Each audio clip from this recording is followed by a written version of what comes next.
ನಾಮಪತ್ರಗಳನ್ನು ಇಂದಿನಿಂದಲೇ ನಾಮಪತ್ರಗಳ ಸ್ವೀಕಾರ ಕೆಲಸ ಶುರುವಾಗ್ತದೆ.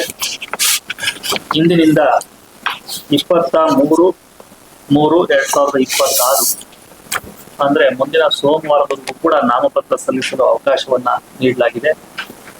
ನಾಮಪತ್ರಗಳ ಪರಿಶೀಲನೆಯನ್ನ 24/3/2026 ಮಂಗಳವಾರ ಮಾಡಲಾಗ್ತದೆ ಮತ್ತು ನಾಮಪತ್ರಗಳ ವಾಪಸಾತಿಯನ್ನ ಉಮೇದುವಾರಿಕೆಯನ್ನ 26/3/2026 ಗುರುವಾರದವರೆಗೂ ಅವಕಾಶವನ್ನ ಕೊಟ್ಟಿದ್ದೇವೆ ಮತ್ತು ಚುನಾವಣೆಯನ್ನ 9/4/2026 ಗುರುವಾರ ಬೆಳಿಗ್ಗೆ ಸಂಜೆ 7 ಗಂಟೆಯಿಂದ 6 ಗಂಟೆವರೆಗೂ ಕೂಡ ನಡೆಸಲಾಗ್ತದೆ. ಇದು ಚುನಾವಣಾ ವೇಳಾಪಟ್ಟಿ. ಚುನಾವಣಾ ನೀತಿ ಸಂಹಿತೆ ನಮ್ಮ ದಾವಣಗೆರೆ ಜಿಲ್ಲೆಯಲ್ಲಿ ಕಾರ್ಪೊರೇಷನ್ ಇರೋದ್ರಿಂದ ಚುನಾವಣಾ ಆಯೋಗದ ಸುತ್ತೋಲೆಯಂತೆ ದಿನಾಂಕ 2 ಜನವರಿ 2024 ಸುತ್ತೋಲೆಯಂತೆ MCC ಇದು ಕಾರ್ಪೊರೇಷನ್ ವ್ಯಾಪ್ತಿ ಮತ್ತು ವಿಧಾನಸಭಾ ವ್ಯಾಪ್ತಿಗೆ ಮಾತ್ರ ಸೀಮಿತ ಆಗಿರ್ತದೆ. ಇಡೀ ಜಿಲ್ಲೆಗೆ ಇದು ಅನ್ವಯ ಆಗುವುದಿಲ್ಲ. ನಾನು ಮತ್ತೆ ಹೇಳ್ತೀನಿ, ಇದು ಕಾನ್ಸ್ಟಿಟ್ಯೂನ್ಸಿ ಕಾರ್ಪೊರೇಷನ್ ವ್ಯಾಪ್ತಿ ಆಗಿರೋದ್ರಿಂದ ಇದು ಕಾನ್ಸ್ಟಿಟ್ಯೂನ್ಸಿಗೆ ಮಾತ್ರ ಚುನಾವಣಾ ನೀತಿ ಸಂಹಿತೆ ಸೀಮಿತ ಆಗಿರುತ್ತೆ. ರೈತರಿಗೆ ಕಾಣದ ಹಾಗೆ ನಾವು ಮುಚ್ಚೋದಕ್ಕೆ ಆದೇಶವನ್ನ ಕೊಟ್ಟಿದ್ದೇವೆ. ಈ ಚುನಾವಣೆಯನ್ನ ಕಚೇರಿಯನ್ನ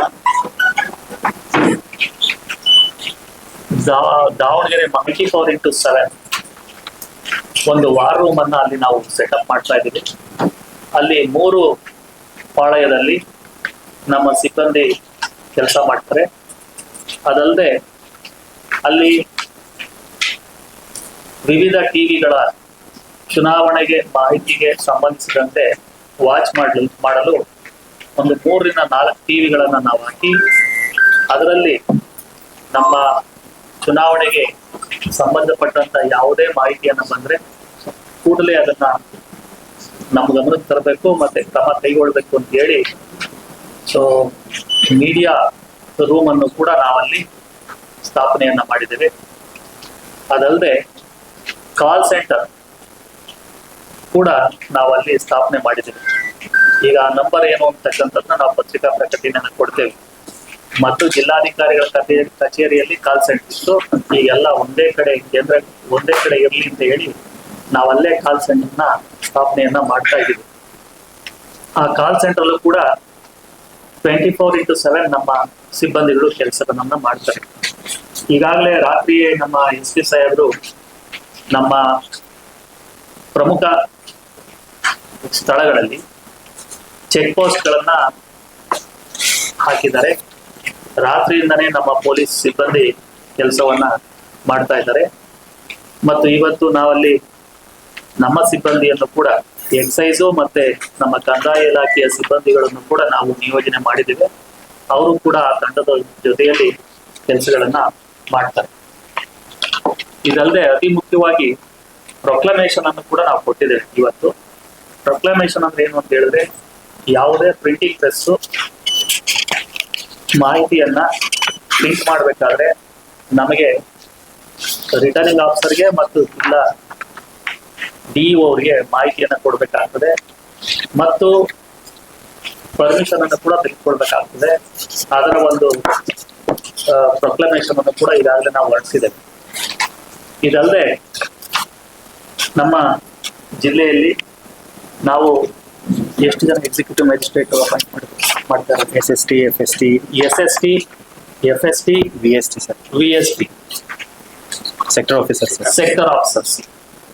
ಈಗಾಗಲೇ ನಾವು ನೇಮಕ ಮಾಡಿ ಆದೇಶವನ್ನ ಹೊರಡಿಸಿದ್ದೇವೆ. ಅವರು ತರಬೇತಿಯನ್ನ ಇವತ್ತು ನಾವು ಕೊಡ್ತಾ ಇದ್ದೀವಿ. SST, VST, ಸೆಕ್ಟರ್ ಆಫೀಸರ್ಸ್ನ ನಾವು ಮ್ಯಾಜಿಸ್ಟ್ರಿಯಲ್ ಪವರ್ಸ್ ಅನ್ನ ಕೊಡೋದಕ್ಕೆ ಸರ್ಕಾರಕ್ಕೆ ಪ್ರಸ್ತಾವನೆಯನ್ನ ಕಳಿಸ್ತೀವಿ. ಅಂದ್ರೆ ಮ್ಯಾಜಿಸ್ಟ್ರಿಯಲ್ ಪವರ್ಸ್ ಅನ್ನ ತಮ್ಗೆ ಗೊತ್ತಿದೆ, ಪ್ರತಿ ಚುನಾವಣೆಯಲ್ಲೂ ಕೂಡ ಅವರು ಯಾವುದೇ model code of conduct violation ಆದ್ರೆ ಪ್ರಕರಣ ದಾಖಲು ಮಾಡೋದಕ್ಕೆ ಅಧಿಕಾರವನ್ನ ಕೊಡ್ತೇವೆ. ಮತ್ತು ಅವರಿಗೆ ಅಸಿಸ್ಟೆಂಟ್ ಕಮಿಷನರ್ ಮತ್ತು ಜಿಲ್ಲಾಧಿಕಾರಿಗಳಿಗೆ ಏನಿರ್ತದೆ ಮ್ಯಾಜಿಸ್ಟ್ರಿಯಲ್ ಪವರ್ಸ್, ಆ ಎಲ್ಲ ಪವರ್ಸ್ ಗಳನ್ನು ಕೂಡ ನಾವು ಈ ಪೇಯ್ಡ್ ನ್ಯೂಸ್ಗಳು ಕೆಲವು ಸಾರಿ ಬರ್ತದೆ. ದಯಮಾಡಿ ಯಾರೇ ಪೇಯ್ಡ್ ನ್ಯೂಸ್ ಗಳನ್ನ ನೀವು ಮಾಡಿದ್ದೆ ಆದ್ರೆ ನಾವು ನಿರ್ದಾಕ್ಷಿಣ್ಯವಾಗಿ ಕ್ರಮಗಳನ್ನ ಕೈಗೊಳ್ತೀವಿ. ಸಾರ್ವಜನಿಕರು ಯಾವುದೇ ಪೇಯ್ಡ್ ನ್ಯೂಸ್ ಗಳಿಗೆ ಕಿವಿ ಕೊಡಬಾರ್ದು ಅಂತ ಹೇಳಿ ತಮ್ಮ ಮುಖ್ಯನ ನಾನು ಕೇಳ್ಕೊಳ್ತೀನಿ. ಅತಿ ಹೆಚ್ಚಿನದಾಗಿ ಮತ್ತು ಅತಿ ಮುಖ್ಯವಾಗಿ ನಾನು ಇನ್ನೊಂದು ಮಾಹಿತಿಯನ್ನು ಹೇಳೋದು ಅಂತ ಹೇಳಿದ್ರೆ, ವಿಶೇಷವಾಗಿ ಯೂಟ್ಯೂಬರ್ಸ್ ಯಾವುದೇ ಮಾಹಿತಿಯನ್ನ ಅನಧಿಕೃತವಾಗಿ ಪ್ರಚಾರ ಮಾಡಿದ್ದೇ ಆದರೆ ನಾವು ನಿರ್ದಾಕ್ಷಿಣ್ಯವಾದಂತಹ ಕ್ರಮವನ್ನ ಕಾನೂನಿನ ಅಡಿಯಲ್ಲಿ ನಾವು ಕ್ರಮವನ್ನು ಕೈಗೊಳ್ತೇವೆ. ನಾನು ಮತ್ತೆ ಹೇಳ್ತೇನೆ, ಚುನಾವಣೆಗೆ ಸಂಬಂಧಪಟ್ಟಂತೆ ಯಾವುದೇ ಯೂಟ್ಯೂಬರ್ಸ್ ತಪ್ಪು ಮಾಹಿತಿಯನ್ನ ಅಥವಾ ಅನುಮತಿ ಪಡೆಯದೆ ಮಾಹಿತಿಯನ್ನ ಏನಾದ್ರೂ ಮಾಡಿದ್ದೇ ಆದರೆ ನಾವು ನಿರ್ದಾಕ್ಷಿಣ್ಯವಾದಂತಹ ಕ್ರಮವನ್ನ ಕೈಗೊಳ್ತೇವೆ. ಯಾಕೆ ಅಂತ ಹೇಳಿದ್ರೆ, ಎಲೆಕ್ಷನ್ ಕಮಿಷನ್ ಅಲ್ಲಿ ತಮಗೆ ಗೊತ್ತಿರಬೇಕು, ಯಾರು ರಿಜಿಸ್ಟರ್ಡ್ ಪತ್ರಿಕೆಗಳಿರ್ತವೆ, ನ್ಯೂಸ್ ಇರ್ತದೆ, ಅವ್ರಿಗೆ ಮಾತ್ರ ಅನುಮತಿಯನ್ನು ನಾವು ಕೊಟ್ಟಿರ್ತೇವೆ. ಗೊತ್ತಿರಬೇಕು ತಮಗೆ. ಈವನ್ ನಾವೊಂದು ಐಡೆಂಟಿಫಿಕೇಶನ್ ಅನ್ನು ಕೂಡ ಕೊಡ್ತೀವಿ ಅವತ್ತು, ನೀವು ಯಾರ್ಯಾರು ಪ್ರಚಾರ ಮಾಡ್ಬೇಕು ಅಂತ. ಹಾಗಾಗಿ ಅನಧಿಕೃತವಾದಂತ ಮಾಹಿತಿ ಅಥವಾ ಸುಳ್ಳು ಮಾಹಿತಿಗಳನ್ನ ಏನಾದ್ರೂ ಕೊಟ್ಟಿದ್ದೆ ಆದ್ರೆ ನಾವು ಅವ್ರ ಮೇಲೂ ಕ್ರಮ ಕೈಗೊಳ್ತೀವಿ. ಅಥವಾ ಯಾವ ಪಕ್ಷದ ಪರವಾಗಿ ಅವ್ರ ಮಾಹಿತಿಯನ್ನ ಕೊಟ್ರೆ ಅವರಿಗೆ ಲೆಕ್ಕಕ್ಕೆ ನಾವು ಆ ಎಕ್ಸ್ಪೆಂಡಿಚರ್ ಅನ್ನು ಕೂಡ ನಾವು ಜಮಾ ಮಾಡ್ತಕ್ಕಂಥದ್ದು ನಾವು ಮಾಡ್ತೀವಿ. ಈಗಾಗಲೇ ಅಬ್ಸರ್ವರ್ಗೆ ಮತ್ತು ಎಕ್ಸ್ಪೆಂಡಿಚರ್ ಅಬ್ಸರ್ವರ್ಗೆ ನಾವು ಸ್ಥಳವನ್ನ ನಮ್ಮ ಕಾರ್ಪೊರೇಷನ್ ಅಲ್ಲಿ ಕೊಟ್ಟಿದ್ದೇವೆ. ಅವರು ಸದ್ಯದಲ್ಲೇ ಬಂದು ರಿಪೋರ್ಟ್ ಮಾಡ್ತಾರೆ.